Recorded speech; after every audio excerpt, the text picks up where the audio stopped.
রাসূল সাল্লাল্লাহু আলাইহি ওয়াসাল্লাম ফাতেমার বাড়িতে এসে বললেন, হে আমার প্রিয় কন্যা, তুমি কেমন আছো? ফাতেমা রাদিয়াল্লাহু তাআলা আনহা বললেন, ইয়া রাসূলুল্লাহ, আলহামদুলিল্লাহ, আমি ভালো আছি। শুধু মাঝে মাঝে পেটের মধ্যে এমন নড়াচড়া অনুভব করি যেন মনে হচ্ছে কেউ আমার পেটের ভেতর থেকে জিকির করছে।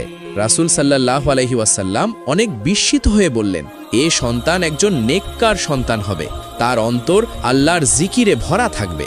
এক রাতে হযরত আলী রাদিয়াল্লাহু তাআলা আনহু লক্ষ্য করলেন ফাতেমা রাদিয়াল্লাহু তাআলা আনহা গভীর রাতে ঘুম থেকে উঠে ওযু করলেন এবং তাহাজ্জুদ নামাজে দাঁড়ালেন। গর্ভের ভার থাকা সত্ত্বেও তিনি দীর্ঘ আয়াত তেলাওয়াত করলেন এবং দীর্ঘ সময় ধরে সেজদায় পড়ে থাকলেন। নামাজ শেষ হওয়ার পর হযরত আলী রাদিয়াল্লাহু তাআলা আনহু জিজ্ঞেস করলেন, ফাতেমা, তুমি তো অনেক ক্লান্ত, এত রাতেও কেন নামাজে দাঁড়ালে? ফাতেমা রাদিয়াল্লাহু তাআলা আনহা বললেন, আমি চাই আমার সন্তান গর্ভ থেকেই আল্লাহর স্মৃতিতে অভ্যস্ত হোক। সে আমার পেটে থাকতেই কোরআনের সুর শুনছে এবং কোরআনের সুরের কারণে তার অন্তর আলোয় ভরে উঠবে। একদিন দুপুরে রাসূলুল্লাহ সাল্লাল্লাহু আলাইহি ওয়াসাল্লাম মা ফাতেমার ঘরে এলেন। ওই সময় মা ফাতেমা বিশ্রাম নিচ্ছিলেন। রাসূলুল্লাহ সাল্লাল্লাহু আলাইহি ওয়াসাল্লামকে দেখে মা ফাতেমা বললেন, ইয়া রাসূলাল্লাহ, আমি আজ একটি অদ্ভুত স্বপ্ন দেখেছি। আমি দেখলাম আমার ঘরে উজ্জ্বল আলো ছড়িয়ে পড়েছে এবং কয়েকজন সাদা পোশাক পরা ফেরেশতা এসে আমাকে সালাম দিল। তারা বলল, হে ফাতেমা, তুমি এমন এক সন্তান ধারণ করেছ যে ইসলামের দিন উজ্জ্বল করবে। রাসূল সাল্লাল্লাহু আলাইহি ওয়াসাল্লাম বললেন, তুমি যে সন্তানকে গর্ভে ধারণ করেছ সে আমার চোখের শীতলতা হবে এবং আমার উম্মতদের নেতা হবে। মা ফাতেমা রাদিয়াল্লাহু তাআলা আনহা প্রতিদিনই আল্লাহ রাব্বুল আলামিনের কাছে হাত তুলে দোয়া করতেন, হে আল্লাহ, এই সন্তানকে ঈমান দাও, তাকওয়া দাও, সাহসীর আলো দাও, যাতে সে সারা জীবন সত্য এবং ন্যায়ের পথে থাকতে পারে। গর্ভাবস্থায় প্রতিটি দিন তার কাছে ইবাদত, ধৈর্য এবং আল্লাহর শুকুরের এক নতুন উপলব্ধি ছিল। যেদিন হযরত হাসান রাদিয়াল্লাহু তাআলা আনহু জন্মগ্রহণ করবেন, মা ফাতেমা রাদিয়াল্লাহু তাআলা আনহা অনেক ভয়ে ছিলেন। ফাতেমা নবীজিকে বললেন, আব্বাজান, আমার অনেক ভয় করছে। প্রসব বেদনার যন্ত্রণা কতই কঠিন, আমি কি করে তা সহ্য করব? না জানি সন্তান প্রসব করতে গিয়ে আমার মৃত্যু হয়ে যায়। নবীজি কান্না ভরা কণ্ঠে বললেন, ফাতেমা, তুমি চিন্তা করিও না, আমি আল্লাহ রাব্বুল আলামিনের কাছে দোয়া করেছি। আল্লাহ রাব্বুল আলামিন যেন আমার ফাতেমাকে কোনো প্রকার প্রসব বেদনা না দেন। আল্লাহ যেন আমার ফাতেমার কোনো প্রকার প্রসব বেদনা ছাড়াই সন্তান প্রসব করার মতো উপযোগী করে দেন। মা ফাতেমা রাদিয়াল্লাহু তাআলা আনহার যখন সন্তান প্রসবের সময় ঘনিয়ে আসলো, নবীজি তার কয়েকজন স্ত্রীকে ফাতেমার ঘরে পাঠিয়ে দিলেন। নবীজির চাচি উম্মে ফদল ছিলেন ওই সময়ের একজন ধাত্রী। উম্মে ফদল সন্তান প্রসব করার জন্য যখন ফাতেমার বাড়িতে আসলেন, নবীজি কান্না ভরা কণ্ঠে উম্মে ফদলকে বললেন, চাচি, আমার ফাতেমার যেন কোনো প্রকার কষ্ট না হয়। ফাতেমা যদি প্রসব বেদনায় উফ শব্দটাও করে, আমি নবী সইতে পারবো না। অন্যদিকে আল্লাহর অশেষ রহমতে এবং কুদরতে মা ফাতেমার কোনো প্রকার প্রসব বেদনা ছাড়াই এবং কোনো প্রকার কষ্ট ছাড়াই হযরত হাসান রাদিয়াল্লাহু তাআলা আনহু জন্মগ্রহণ করলেন। ঘরের বাহিরে নবীজি এবং হযরত আলী রাদিয়াল্লাহু তাআলা আনহু অধীর আগ্রহে অপেক্ষা করছিলেন। উম্মে ফদল নবজাতককে একটি কাপড়ে মুড়িয়ে এনে নবীজির নিকট নিয়ে আসলেন। নবীজি নবজাতককে কোলে তুলে নিয়ে বললেন, আমি এর নাম রাখছি হাসান। এই বলে নবীজি ছোট্ট হাসানকে বুকে জড়িয়ে ধরলেন এবং হাসানের ঠোঁটে ও কপালে চুম্বন করতে লাগলেন। ইমাম হাসান রাদিয়াল্লাহু তাআলা আনহু এর জন্মের কয়েক মাস পরেই মা ফাতেমা রাদিয়াল্লাহু তাআলা আনহা পুনরায় আবার গর্ভবতী হলেন। পূর্বের ন্যায় আবারও নবীজি প্রতিদিন ফাতেমার বাড়িতে আসতেন ফাতেমার খোঁজ খবর নেওয়ার জন্য। একদিন রাসূলুল্লাহ সাল্লাল্লাহু আলাইহি ওয়াসাল্লাম যখন ফাতেমার বাড়িতে আসলেন, ফাতেমা বললেন, ইয়া আবাতি, হে আমার আব্বা, আমার অন্তরে এক অদ্ভুত ভয় কাজ করছে। আমার মনে হচ্ছে আমার গর্ভে যে সন্তান রয়েছে এই সন্তান বিশেষ কোনো পরীক্ষার জন্য পৃথিবীতে আসছে। রাসূল সাল্লাল্লাহু আলাইহি ওয়াসাল্লাম বললেন, তুমি ধৈর্য ধরো, তোমার এই সন্তান আল্লাহর পথে সর্বোচ্চ কুরবানি দেবে। তোমার এই সন্তান আল্লাহর পথে এত বড় কুরবানি দেবে যে অতীতে এত বড় কুরবানি আর কেউ দেয়নি এবং ভবিষ্যতেও কেউ দেবে না। এই কথা শোনার পর ফাতেমা রাদিয়াল্লাহু তাআলা আনহা বললেন, আল্লাহর রাস্তায় যদি কুরবানি হয় তাহলে আমি সন্তুষ্ট আছি। হুসাইন রাদিয়াল্লাহু তাআলা আনহু গর্ভে থাকা অবস্থায় মা ফাতেমা রাদিয়াল্লাহু তাআলা আনহা একটি অদ্ভুত স্বপ্ন দেখলেন। গর্ভের প্রায় শেষ মাসের দিকে এসে এক রাতে মা ফাতেমা রাদিয়াল্লাহু তাআলা আনহা দেখলেন বালুর ময়দানে একদল সৈন্য আর একটি শিশু সাহসের সাথে দাঁড়িয়ে আছে। সৈন্যগণ চতুর্দিক থেকে সেই শিশুটিকে ঘিরে রেখেছে। আকাশ থেকে একটি নূরের আলো সেই শিশুটির উপর পড়ছে। মা ফাতেমা রাদিয়াল্লাহু তাআলা আনহা এই স্বপ্ন দেখার পর সঙ্গে সঙ্গে তার ঘুম ভেঙে গেল এবং হযরত আলী রাদিয়াল্লাহু তাআলা আনহুকে ডেকে বললেন, আমি জানি না এই সন্তান কেমন হবে, কিন্তু আমার মনে হচ্ছে সে জীবনের বড় পরীক্ষার জন্য জন্মাবে। হিজরতের ৪র্থ বছর, শাবান মাসের ৫ তারিখ, মদিনার আকাশে এক শান্ত সকাল, বাতাসে খেজুর গাছের সুবাস।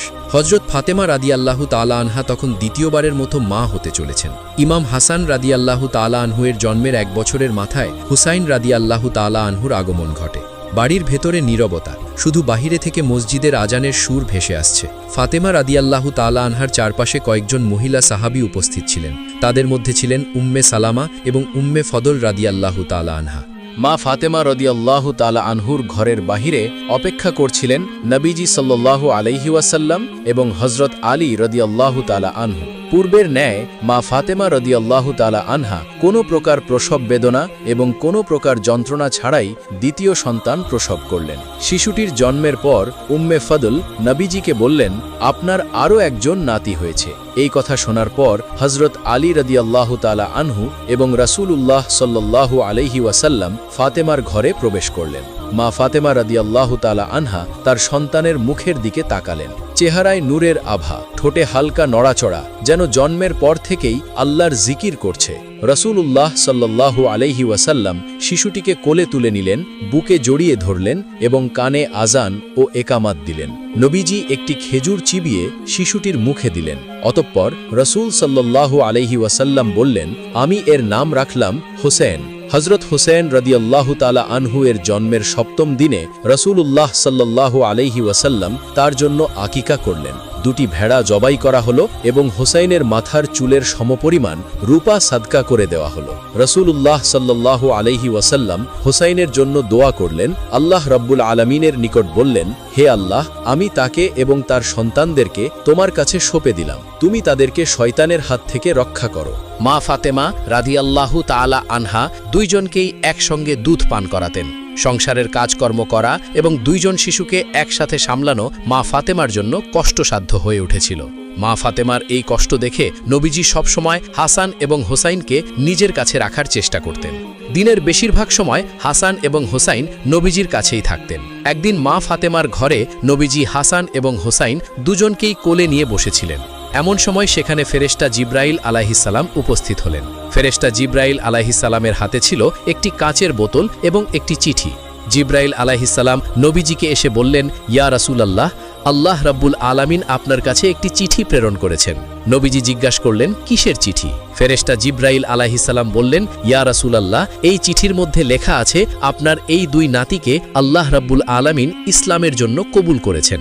রাসূলুল্লাহ সাল্লাল্লাহু আলাইহি ওয়াসাল্লাম এই কথা শোনার পর ছোট বাচ্চার মতো ফুপিয়ে ফুপিয়ে কাঁদতে লাগলেন আর বললেন, হে জিব্রাইল, আমি জীবনে অনেক দুঃখ কষ্ট সহ্য করেছি, আর এমন কোনো দুঃখের খবর আমাকে দিও না যে দুঃখ আমাকে অনেক ব্যথায় ব্যথিত করবে। ফেরেশতা জিব্রাইল আলাইহিসসালাম বললেন, ইয়া রাসূলুল্লাহ, এই চিঠির মধ্যে লেখা আছে আপনার এই 2 নাতিকে আল্লাহ রাব্বুল আলামিন ইসলামের জন্য কবুল করেছেন। আপনার বড় নাতি হাসানকে কাফের বেঈমানরা চক্রান্ত করে হত্যা করবে এবং আপনার ছোট নাতি হোসাইনকে ইরাকের কারবালার প্রান্তরে কঠিন শাস্তি দেওয়া হবে এবং তার দেহ থেকে মস্তক আলাদা করে তাকে শহীদ করে দেওয়া হবে। আপনার ছোট নাতি হুসাইন জীবনের শেষ মুহূর্ত পর্যন্ত হকের প্রতি এবং ন্যায়ের প্রতি অটল থেকে লড়াই করে যাবে। ফেরেশতা জিব্রাইল আলাইহিসসালামের মুখে এই কথা শোনার পর নবীজি অঝোর ধারায় কাঁদতে লাগলেন। ফেরেশতা জিব্রাইল আলাইহিসসালাম নবীজিকে এবার একটি কাঁচের বোতল দিলেন।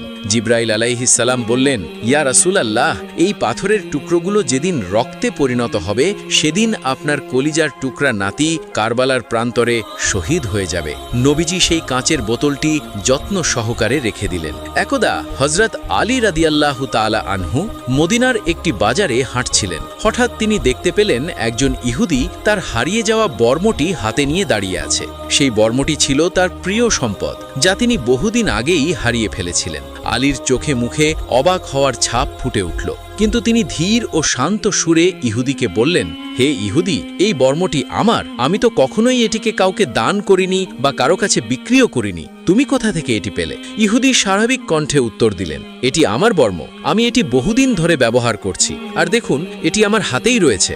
আলী বুঝতে পারলেন সরাসরি দাবি করে বর্মটি নেওয়া সঠিক হবে না। তিনি বললেন, তাহলে চলো আমরা বিচারকের কাছে যাই, বিচারকের মাধ্যমে সত্য প্রমাণিত হোক। অতঃপর তারা দুজনেই বিচারক শুরাইহের দরবারে গিয়ে উপস্থিত হলেন। শুরাইহ ছিলেন অত্যন্ত ন্যায়পরায়ণ এবং অভিজ্ঞ বিচারক। তিনি আলীর উপস্থিতি দেখে সম্মান জানালেন এবং বললেন, হে আমিরুল মুমিনিন, আপনি কি কোনো অভিযোগ নিয়ে এসেছেন? আলী বললেন, হ্যাঁ, ইহুদির হাতে যে বর্মটি রয়েছে সেটি আমার। আমি এটি হারিয়ে ফেলেছিলাম, কিন্তু আমি নিশ্চিত এটি আমার বর্ম, কারণ এটি আমি কখনোই কাউকে দান করিনি বা বিক্রি করিনি। হজরত আলী রাদিয়াল্লাহু তাআলা আনহুর এই কথা শুনে বিচারক ইহুদির দিকে তাকিয়ে বললেন, হে ইহুদি, আপনি কি কিছু বলবেন এই অভিযোগ সম্পর্কে? তখন ইহুদি দৃঢ়ভাবে বলল, এটি আমার বর্ম, দেখুন এটি আমার হাতেই রয়েছে, আমি এটি কোনো অন্যায় পথে পাইনি, এটি আমার নিজের। শুরাইহ কিছুক্ষণ ভেবে আলীকে বললেন, হে আমিরুল মুমিনিন, আপনার দাবির পক্ষে কি কোনো প্রমাণ বা সাক্ষী আছে? আলী বললেন, হ্যাঁ, আমার আজাদকৃত দাস কানবার এবং আমার ছেলে হাসান উভয়ই সাক্ষী দিতে পারে এই বর্মটি আমার।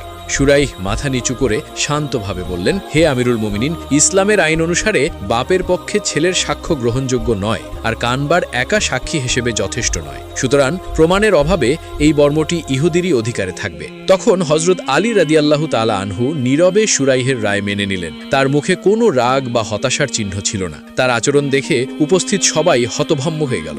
মুসলিম বিশ্বের খলিফা আমিরুল মুমিনিন নিজে বিচারকের সামনে দাঁড়িয়েছিলেন। ইহুদি, যিনি এতক্ষণ আত্মবিশ্বাসের সঙ্গে বর্মটির মালিকানা দাবি করছিলেন, এই ঘটনা দেখে তিনি অবাক হয়ে গেলেন। তিনি চিৎকার করে বললেন, এটা নিশ্চয়ই অবিশ্বাস্য। মুসলিমদের খলিফা নিজে আমাকে একজন সাধারণ ইহুদিকে বিচারকের কাছে নিয়ে এসেছেন এবং বিচারক তার বিরুদ্ধে রায় দিয়েছেন। এমন ন্যায় বিচার আমি কখনোই দেখিনি। তার কণ্ঠ কাঁপছিল। তিনি বললেন, আমি সাক্ষ্য দিচ্ছি এই ধর্ম সত্য, আল্লাহ ছাড়া কোনো ইলাহ নেই এবং মোহাম্মদ সাল্লাল্লাহু আলাইহি ওয়াসাল্লাম আল্লাহর রাসূল। এরপর তিনি আলীর দিকে ফিরে বললেন, হে আমিরুল মুমিনিন, এই বর্মটি আসলেই আপনার। আমি এটি কুড়িয়ে পেয়েছিলাম এবং ভেবেছিলাম এটি আমার। আজ আমি বুঝেছি ইসলামই সত্য। আপনার মহান চরিত্র আমাকে মুগ্ধ করেছে। আমি ইসলাম গ্রহণ করছি। এই কথা শুনে আলী রাদিয়াল্লাহু তাআলা আনহু খুশি মনে ইহুদির ইসলাম গ্রহণে আনন্দিত হলেন। তিনি বর্মটি ইহুদির হাতে দিয়ে বললেন, তুমি আজ থেকে আমার ভাই, এই বর্মটি তোমার কাছেই থাক। এরপর একদিন আমিরুল মুমিনিন হযরত আলী মদিনার পথে হাঁটছিলেন। এমন সময় দূর থেকে তিনি কিছু মানুষকে ঝগড়া করতে দেখতে পেলেন। অতঃপর তিনি এগিয়ে গিয়ে দেখলেন কয়েকজন লোক এক মহিলাকে টেনে হিঁচড়ে নিয়ে যাচ্ছে। এই দৃশ্য দেখে আলীর হৃদয়ে ব্যথার স্রোত বইতে লাগল। তিনি দৃঢ় কণ্ঠে চিৎকার করে বললেন, তোমরা কি করছো? এর কি হয়েছে? তখন লোকগুলি থেমে গিয়ে উত্তর দিলেন, এই মহিলা জিনা করেছে, তাই আমিরুল মুমিনিন হযরত ওমর রাদিয়াল্লাহু তাআলা আনহু তাকে রজম করার নির্দেশ দিয়েছেন, অর্থাৎ পাথর মেরে হত্যা করার নির্দেশ দিয়েছেন। এই কথা শুনে হযরত আলী রাদিয়াল্লাহু তাআলা আনহু আরও রাগান্বিত হয়ে বললেন, তোমরা এভাবে কাউকে নিয়ে যাচ্ছ? অপরাধ প্রমাণিত হয়েছে কিনা তা নিশ্চিত করেছ? তারা বলল, আমিরুল মুমিনিন হযরত ওমর আমাদেরকে নির্দেশ দিয়েছেন। হযরত আলী রাদিয়াল্লাহু তাআলা আনহু তাদের কথা শুনে সাহসিকতার সঙ্গে মহিলাটিকে তাদের হাত থেকে মুক্ত করে দিলেন। এরপর তিনি কঠিনভাবে তাদেরকে ধমক দিয়ে বললেন, এভাবে কোনো মহিলাকে টেনে নিয়ে যাওয়ার অধিকার তোমাদের নেই, আগে সত্য উদ্ঘাটন করো। লোকগুলো চুপচাপ দাঁড়িয়ে থাকল। তারা বুঝতে পারল আলী কোনো সাধারণ ব্যক্তি নন। এরপর তারা ঘটনাটি ওমরের কাছে গিয়ে জানালো। তারা আমিরুল মুমিনিন হযরত ওমরকে বললেন, আলী আমাদের কাজে বাধা দিয়েছে এবং মহিলাকে মুক্ত করে দিয়েছে। তখন ওমর তাদের কথা শুনে একটু থমকে গেলেন। তিনি গভীর চিন্তায় পড়ে বললেন, আলী এমন কাজ করেছে, নিশ্চয়ই তিনি কোনো কারণ ছাড়া করেননি, তাকে আমার কাছে পাঠাও। অতঃপর হযরত আলী রাদিয়াল্লাহু তাআলা আনহুর কাছে যখন ওমরের বার্তা পৌঁছালো, তখন তিনি নীরবে ওমরের সামনে উপস্থিত হলেন। তার চেহারায় দৃঢ় এবং সৎ চিন্তার ছাপ স্পষ্ট ছিল। ওমর রাদিয়াল্লাহু তাআলা আনহু আলীকে বললেন, হে আলী, কি করেছো তুমি? তুমি কেন জেনাকারী মহিলার শাস্তি প্রদানে বাধা দিয়েছ? তখন আলী বিনয়ের সঙ্গে বললেন, হে আমিরুল মুমিনিন, আপনি কি রাসূল সাল্লাল্লাহু আলাইহি ওয়াসাল্লামের হাদিস শোনেননি? 3 ব্যক্তি থেকে কলম উঠিয়ে রাখা হয়। 1, ঘুমন্ত ব্যক্তি যতক্ষণ না সে জাগ্রত হয়। 2, ছোট্ট শিশু যতক্ষণ না সে প্রাপ্তবয়স্ক হয়। এবং 3, পাগল যতক্ষণ না সে সুস্থ হয়। তখন ওমর একটু অবাক হয়ে বললেন, হ্যাঁ, আমি একথা রাসূল সাল্লাল্লাহু আলাইহি ওয়াসাল্লামের কাছে শুনেছি, কিন্তু তোমার কথার অর্থ কি আলী? তখন আলী মুচকি হেসে ব্যাখ্যা করলেন, হে আমিরুল মুমিনিন, এই মহিলা মাঝে মাঝে মৃগী রোগে আক্রান্ত হয়, তখন তার মানসিক অবস্থা নিয়ন্ত্রণে থাকে না। এমনকি যখন সে অসুস্থ অবস্থায় ছিল তখনই কোনো পুরুষ তার সঙ্গে অন্যায় করেছে। এই অবস্থায় সে কোনোভাবেই দায়ী হতে পারে না।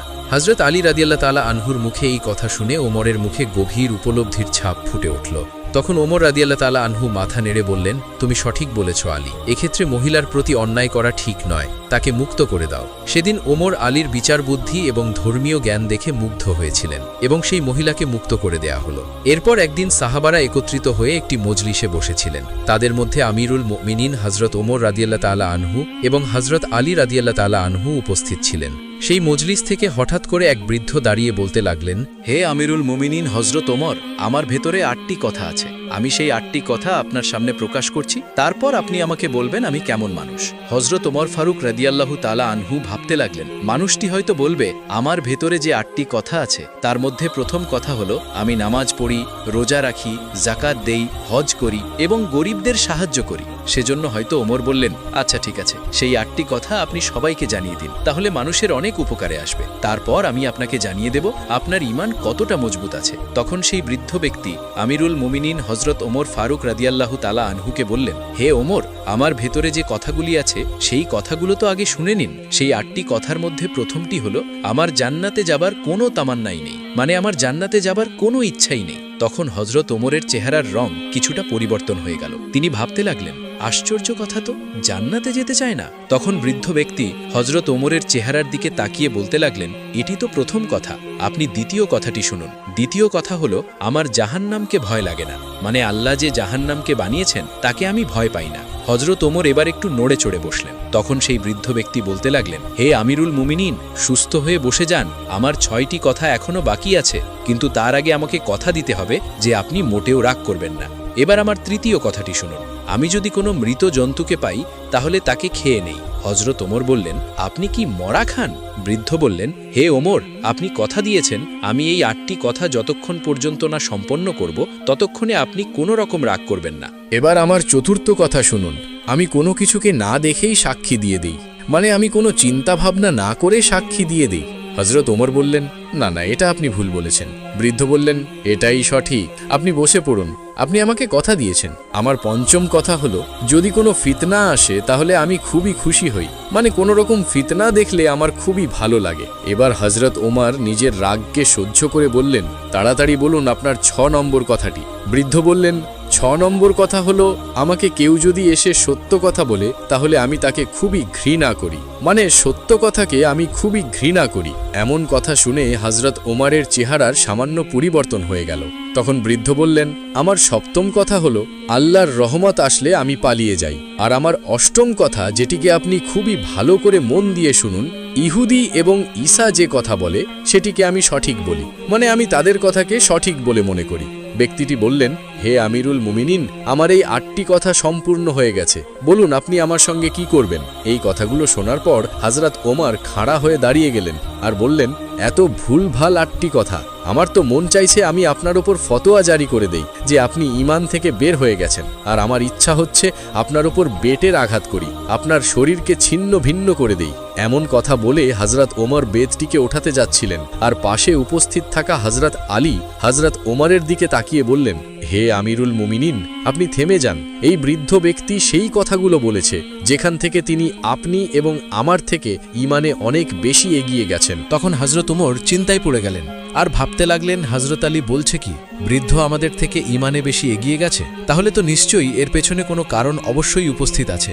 এরপর হযরত আলী হযরত ওমরকে বললেন, আপনি থেমে যান, আমি এই বৃদ্ধের 8টি কথার উত্তর দিয়ে দিচ্ছি, আর সেটিও আবার কোরআনের রশি দেখে। এরপর হযরত আলী বললেন, এই বৃদ্ধ ব্যক্তি সর্বপ্রথম বলেছিলেন আমার জান্নাতের কোনো তামান্না নেই। তিনি সঠিক বলেছেন, কেননা তিনি জান্নাতের তামান্না করেন না, বরং জান্নাতকে যিনি বানিয়েছেন তারই তামান্না করেন, আর যেটা আমাদের সকলের তামান্না। হযরত রাবেয়া বসরি বলেছিলেন, জান্নাত মিলে বা না মিলে, কিন্তু যদি একবার খোদার দিদার মিলে তাহলে সবকিছুই মিলে যাবে। এরপর হযরত আলী বললেন, আর দ্বিতীয় কথাটিও একদমই সঠিক, সে জাহান্নামকে ভয় পায় না, সে তো জাহান্নামকে যে সৃষ্টি করেছে তাকেই ভয় পায়, আর যে তাকে ভয় পায় তার জাহান্নামকে ভয় পাওয়ার কোনো প্রয়োজন নেই। পাশে বসে থাকা হযরত ওমর বললেন, হে আলী, তৃতীয় কথাটি বলেছে আমি মৃত জন্তুকে ভক্ষণ করি। তখন হজরত আলী হেসে উত্তর দিলেন, সে তো তুমিও খাও। হজরত ওমর বললেন, আমিও মৃত খাই। আলী বললেন, হে ওমর, আমিও খাই। হজরত ওমর বললেন, তুমিও খাও। হজরত আলী বললেন, হ্যাঁ ওমর, আপনি কি মাছ খান না? মানুষ মাছকে কিভাবে খায়, জ্যান্ত না মৃত? এরপর হজরত আলী বললেন, বৃদ্ধের চতুর্থ কথা ছিল, আমি কোনো কিছু না দেখে সাক্ষী দিয়ে দিই। তখন হজরত আলী বললেন, বৃদ্ধ একদম সঠিক বলেছেন, আমরা কেউই আল্লাহকে দেখিনি। সকলেই বলি আল্লাহ তাআলা আছেন, তিনি এক এবং অদ্বিতীয়। সেই বৃদ্ধের পঞ্চম প্রশ্নটি ছিল, যদি কোনো ফিতনা আসে তাহলে আমার খুবই ভালো লাগে। হজরত আলী বললেন, এমনটি তো সবাই হয়ে থাকে। ফিতনার আসল অর্থ হল সম্পদ এবং সন্তান, কেননা সম্পদ এবং সন্তানের প্রতি সকলের ভালোবাসা থাকে। সেই বৃদ্ধ ব্যক্তির 6 নম্বর প্রশ্ন ছিল, আমি হককে ঘৃণা করি। হজরত আলী বললেন, এটি তো সবাই করে থাকে। হক মানে হলো মৃত্যু, আর মৃত্যু থেকে বড় সত্য আর কিছুই নেই। কেননা মৃত্যু সবার কাছে আসবে, আমার কাছেও আসবে, আপনার কাছেও আসবে, সকলের কাছেই আসবে, কিন্তু এই মৃত্যুকে কেউই চায় না। সেই বৃদ্ধ ব্যক্তির সপ্তম কথা ছিল, আমি রহমত দেখতে পালিয়ে যাই। হজরত আলী বললেন, সবাই পালিয়ে যায়। আল্লাহর রহমত যখন এই পৃথিবীর জমিনে আসে তখন সকলে পালাতে শুরু করে, আর আল্লাহর রহমত মানে বৃষ্টি।